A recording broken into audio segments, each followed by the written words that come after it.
¿Eres tú ese responsable de detectar, lanzar y mejorar productos y servicios para generar nuevas líneas de ingreso y beneficio, pero todo lo que has intentado te ha parecido arriesgado, lento y caro?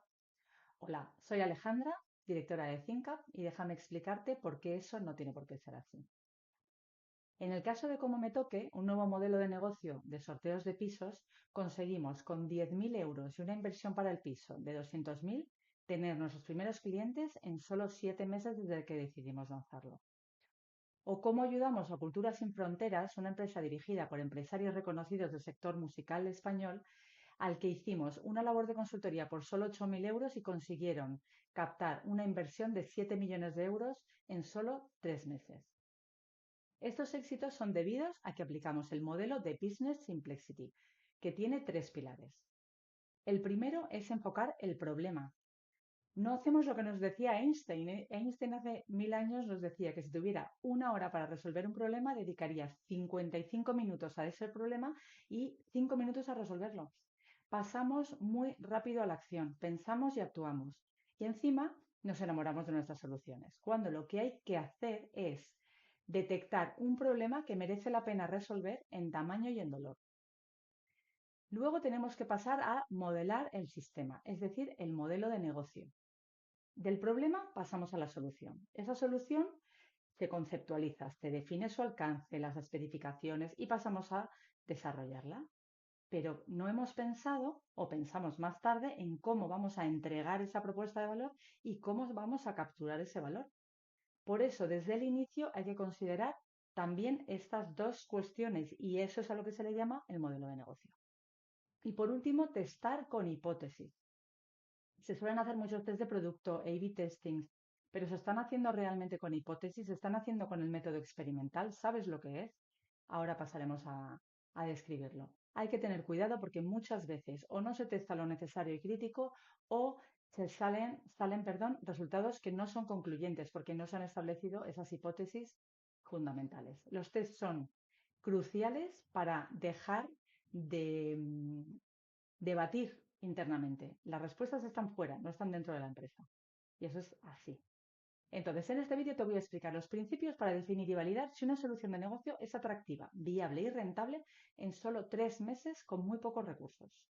Este vídeo es para intraemprendedores, para líderes de producto, responsables de innovación, estrategia de negocio, en definitiva, para quien decide y define esas soluciones. Normalmente productos en forma de productos y servicios.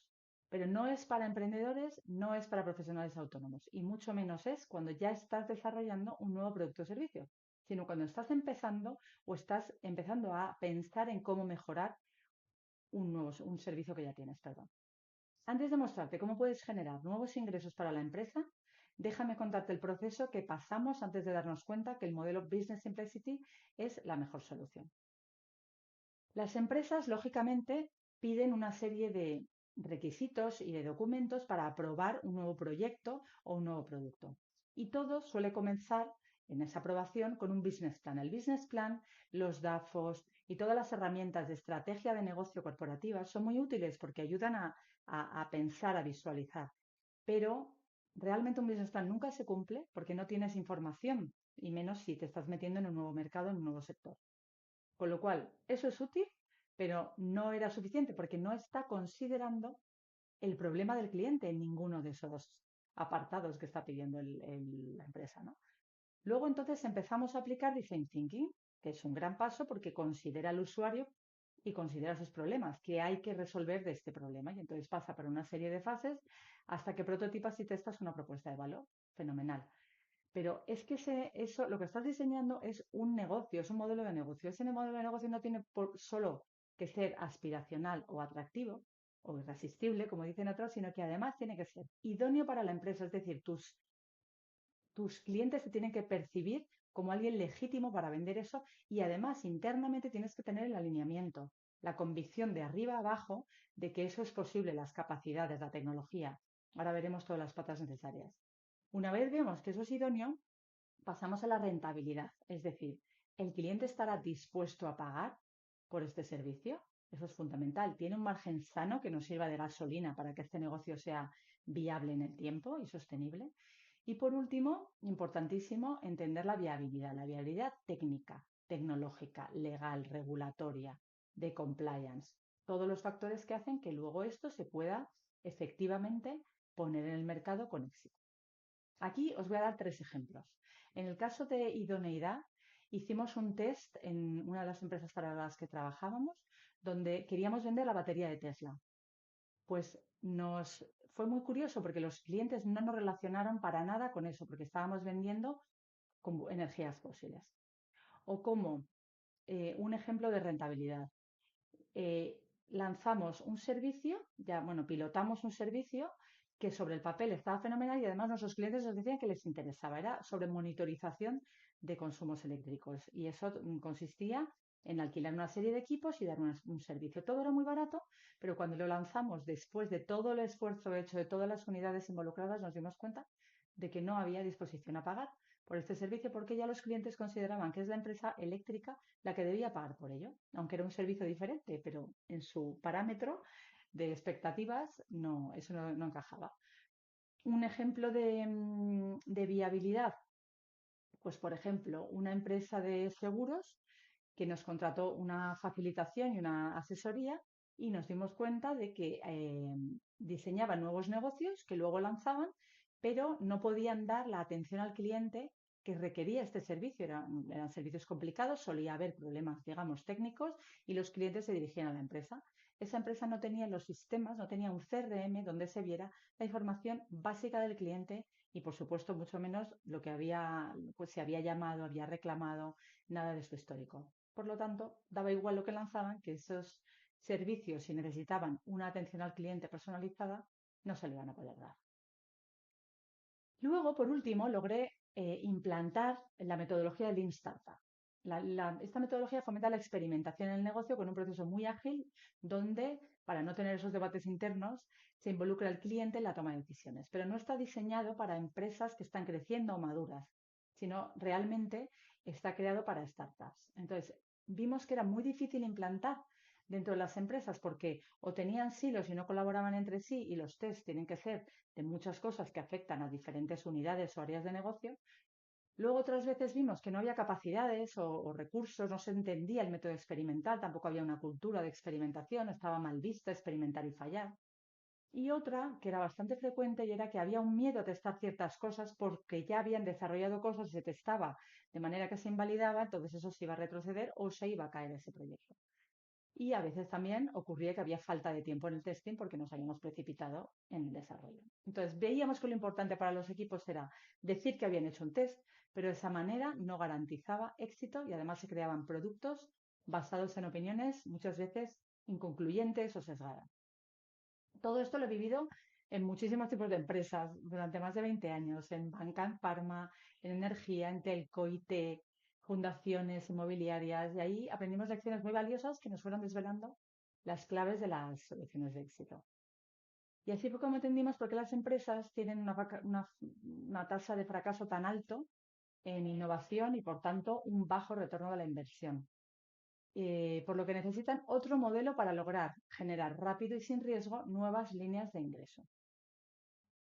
Este marco, este modelo de Business Simplexity es un modelo abierto, porque es un modelo de innovación continua. Incorpora siempre los últimos marcos y herramientas clave que potencian el proceso de lo que llamamos Business Design.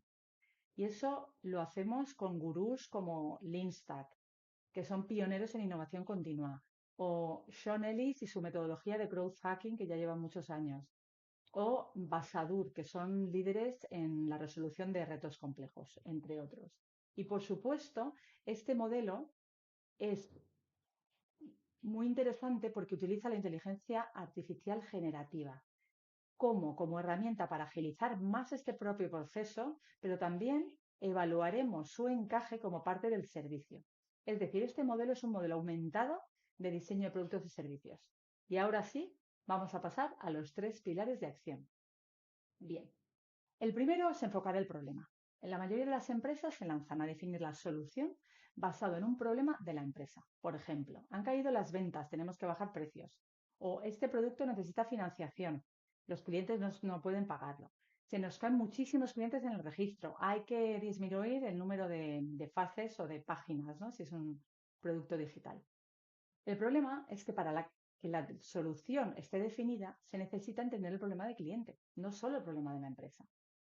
Cuando se desarrolla la solución sin conocer el problema del cliente, mejor que ellos, se tiene que suponer que hay luego un suficiente número de clientes que estaría dispuesto a pagar o a pasar por algo para resolver ese problema, lo cual es mucho suponer y suele acabar en la triste estadística de que el 90% de las soluciones fracasan porque diseñamos cosas que no resuelven cómo quiere el cliente conseguir su objetivo.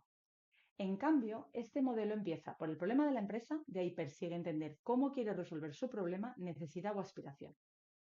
Entonces, ¿cómo lo hacemos? Con un proceso para encontrar la intersección entre problema de empresa y cliente. Os pongo un ejemplo de una empresa inmobiliaria que quería abordar nuevas maneras de construir para nuevas maneras de vivir que están pasando, que están ocurriendo, por ejemplo, el co-living, ¿no? Y esto lo querían para un segmento muy concreto de la población, gente más mayor, que les denominamos seniors.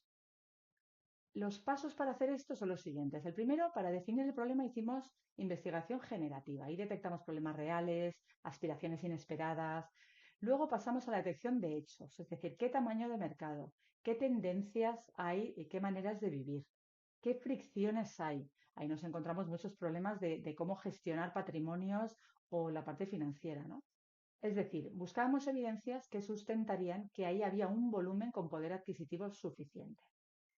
A partir de ahí detectamos todos los retos, todos los problemas que tenían los clientes y en base a unos criterios que diseñamos ad hoc para estos negocios, empezamos a seleccionar un reto ah, para diseñar.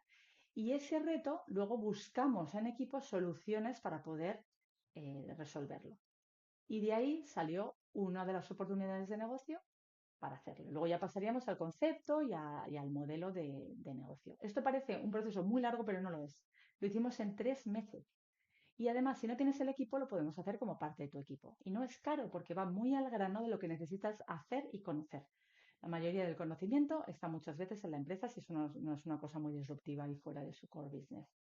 Y cuando lo haces desde un principio vas a conseguir un equipo que entiende el problema del cliente y entonces va a estar muchísimo más enfocado en encontrar la solución y ponerla en marcha.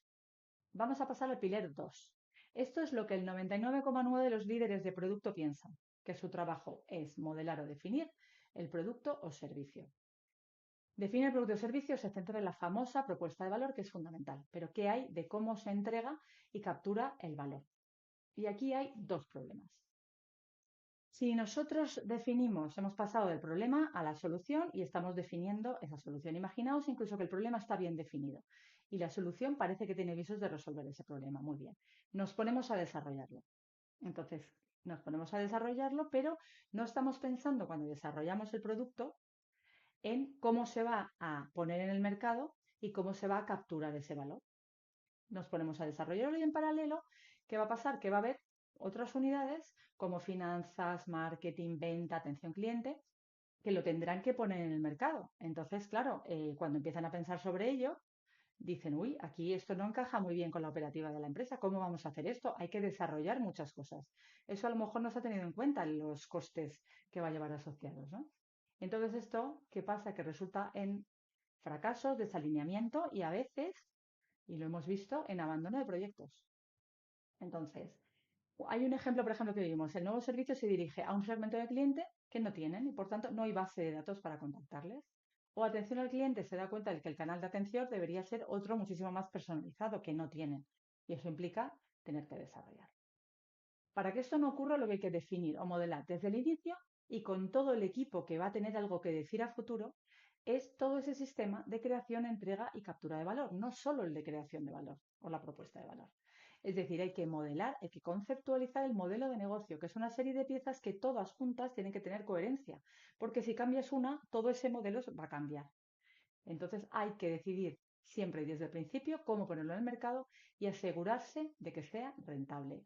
Yo viví en una de las empresas en las que trabajaba, donde primero nosotros éramos responsables de diseñar y conceptualizar esos productos y había otras unidades al que les traspasábamos. Esos procesos eran súper largos y a veces había mucho desalineamiento y frustraciones internas.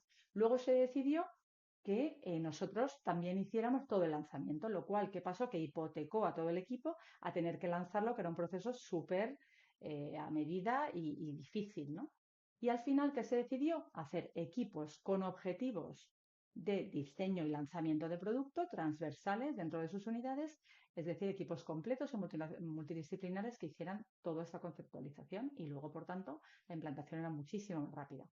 Entonces, esto se hace con un proceso de modelado paso a paso, con ese equipo completo, ¿no?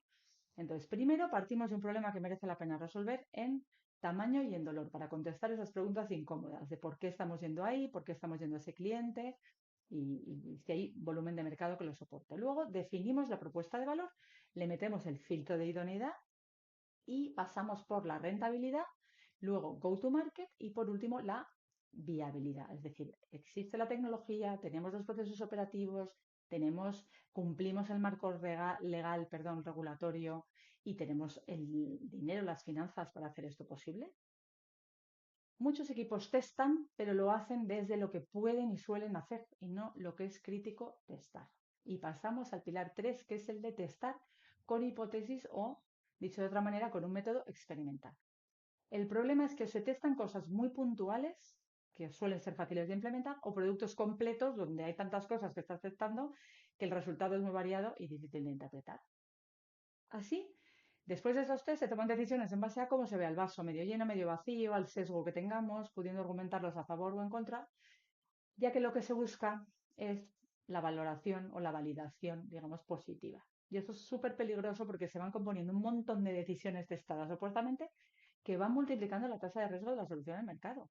Esto le pasó a un banco que desarrollaba un nuevo plan de pensiones. Cuando le insistimos en testarlo, solo se atrevieron a hacerlo con gestores de oficinas, quienes, dándose cuenta de que esto no era anónimo, alabaron el servicio. Pero hubo uno que se atrevió a decir lo que nadie se atrevía. El día se hizo solo en 5. Y este dijo que si les ponían incentivos suficientes, pues claro que se vendería, como todos, pero que ya había 15 productos muy similares. Esta empresa realmente, como ya estaba desarrollando el servicio, no se atrevió a que toda esta propuesta que les había costado tanto diseñar con tantos departamentos y tanto esfuerzo, pues no saliera.